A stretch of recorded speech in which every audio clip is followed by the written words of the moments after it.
আসসালামু আলাইকুম। সম্মানিত দর্শক, আশা করি আপনারা সবাই অবশ্যই ভালো আছেন। ভূরাজনীতির এক অদ্ভুত এবং রহস্যময় মঞ্চে আমরা দাঁড়িয়ে আছি। আন্তর্জাতিক কূটনীতিতে একটি কথা কিন্তু খুব প্রচলিত আছে। শক্তিশালী রাষ্ট্রগুলো যখন হাসি মুখে আপনার দিকে তাদের হাত বাড়িয়ে দেয়, তখন সেই হাতের আড়ালে কোনো না কোনো শর্তের শিকল অবশ্যই লুকোনো থাকে। ইতিহাস ঘাটলে আমরা দেখি লর্ড ওয়েলসলি যখন ভারতীয় উপমহাদেশে অধীনতামূলক মিত্রতা নীতি বা সাবসিডিয়ারি অ্যালায়েন্স চালু করেছিলেন, তখন দেশীয় রাজাদের বলা হয়েছিল, আপনাদের সুরক্ষার দায়িত্ব আমাদের, আপনারা শুধু আমাদের সেনাবাহিনী পুষবেন এবং অন্য কোনো শক্তির সাথে সম্পর্ক রাখবেন না। রাজারা কিন্তু তখন ভেবেছিল তারা নিরাপদ হলেন, কিন্তু আদতে তারা তাদের স্বাধীনতা কিন্তু বিকিয়ে দিয়েছিলেন।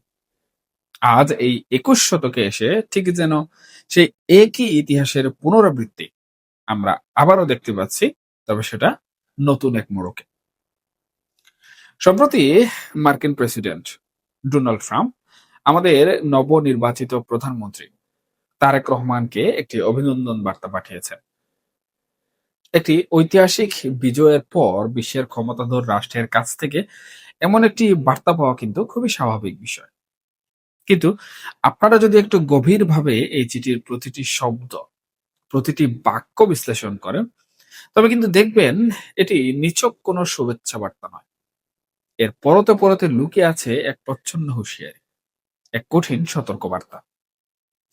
আমি আজকে আপনাদের সামনে সেই চিঠির ভেতরের ভাষা এবং এর পেছনের ভূ রাজনৈতিক প্রেক্ষাপটটি চেষ্টা করব একটু অন্যভাবে তুলে ধরতে।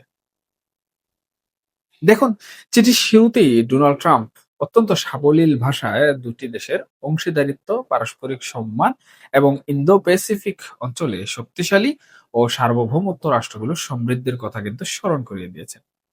এ পর্যন্ত ঠিক ছিল, রাষ্ট্রনায়কেরা এভাবেই কথা বলেন।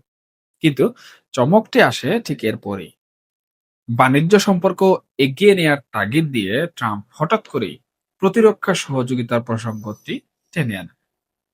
তিনি খুব স্পষ্ট ভাষায় আশা প্রকাশ করেছেন, রুটিন প্রতিরক্ষা চুক্তিগুলো সম্পূর্ণ করতে আমাদের প্রধানমন্ত্রী দ্রুত এবং নির্ণায়ক পদক্ষেপ নেবেন।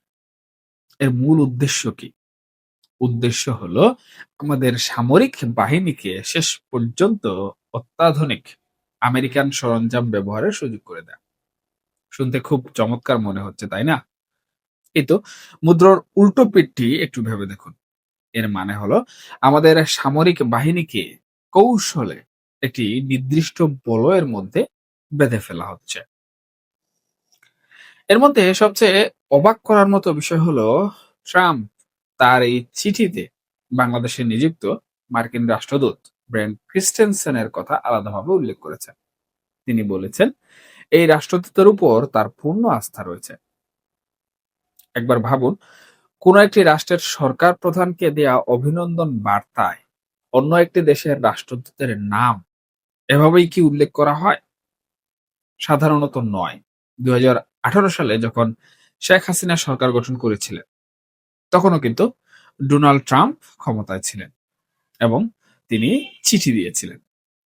সেই চিঠিতে গণতান্ত্রিক অগ্রগতি, অর্থনৈতিক প্রবৃদ্ধি, মানবাধিকার এবং মত প্রকাশের স্বাধীনতার মতো চিরাচরিত বিষয়গুলোই উল্লেখযোগ্য ছিল। কিন্তু এবার রাষ্ট্রদূতের নাম উল্লেখ করার মধ্য দিয়ে ট্রাম্প আসলে কি বুঝাতে চাইলেন? তিনি কি এই বার্তাটি সুকৌশলে দিয়ে দিলেন না যে ক্রিস্টেনসন যে বিশেষ এজেন্ডা নিয়ে ঢাকায় বসে আছেন, সেই এজেন্ডা বাস্তবায়নে তার যেন পূর্ণ সমর্থন থাকে বা পাওয়া যায়? এখন প্রশ্ন হলো, এই এজেন্ডাগুলো কি? আর কেনই বা তারেক রহমানের মন্ত্রিসভায় পররাষ্ট্র মন্ত্রণালয়ের মতো অত্যন্ত গুরুত্বপূর্ণ একটি জায়গায় ডক্টর খলিলুর রহমানকে দায়িত্ব দেওয়া হবে? দেখুন, রাজনীতিতে কোনো কিছু কিন্তু কাকতালীয় নয়। পর্দার পেছনের এই নাটকটি বুঝতে হলে আমাদের একটু পিছনে ফিরে তাকাতে হবে। নির্বাচনের ঠিক ৩ দিন আগে যখন পুরো দেশ ভোটের উত্তাপে কাঁপছে, ঠিক সেই মুহূর্তে ডক্টর মোহাম্মদ ইউনূসের অন্তর্বর্তীকালীন সরকার তড়িঘড়ি করে কিন্তু যুক্তরাষ্ট্রের সাথে একটি শুল্ক চুক্তি স্বাক্ষর করে।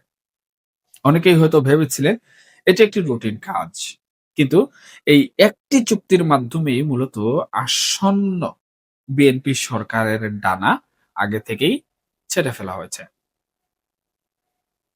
দেখুন, এই চুক্তির শর্তগুলো যদি আমরা বিশ্লেষণ করি তবে শিউরে উঠতে হয়। বলা হচ্ছে এই চুক্তির ফলে বাংলাদেশ চাইলেও চীন বা রাশিয়ার মতো দেশগুলো থেকে কোনো সামরিক সরঞ্জাম কিংবা অস্ত্র কিনতে পারবে না। আমাদের সামরিক বাহিনী দীর্ঘকাল ধরে যেসব চাইনিজ বা অন্যান্য দেশের অস্ত্র ব্যবহার করে অভ্যস্ত, সেই ধারা থেকে আমাদেরকে বেরিয়ে আসতে বাধ্য করা হচ্ছে। শুধুই কি তাই? না, পারমাণবিক চুল্লির মতো স্পর্শকাতর প্রযুক্তিও অন্য কোথাও থেকে নেওয়া যাবে না।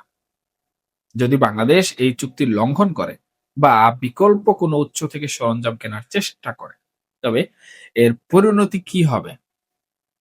২০২৫ সালে আমাদের রপ্তানি পণ্যের উপর যে ৩৭% শুল্কের খড়গ ঝুলিয়ে দেওয়া হয়েছিল, তা আবারও নির্দয়ভাবে চাপিয়ে দেওয়া হবে।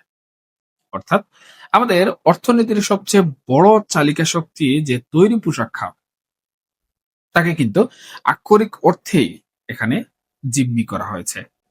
শুধু এখানেই শেষ নয়। যুক্তরাজ্য বা যুক্তরাষ্ট্র যদি অন্য কোনো দেশ বা প্রতিষ্ঠানের উপর নিষেধাজ্ঞা আরোপ করে, তবে বাংলাদেশের ক্ষমতায় যে সরকারি থাকুক না কেন, তারা সেই নিষেধাজ্ঞা মানতে কিন্তু বাধ্য থাকবে। এর সাথে যুক্ত হয়েছে যুক্তরাষ্ট্র থেকে ৩৭,০০০ কোটি টাকা ব্যয়ে ১৪টি বোয়িং বিমান কেনার শর্ত।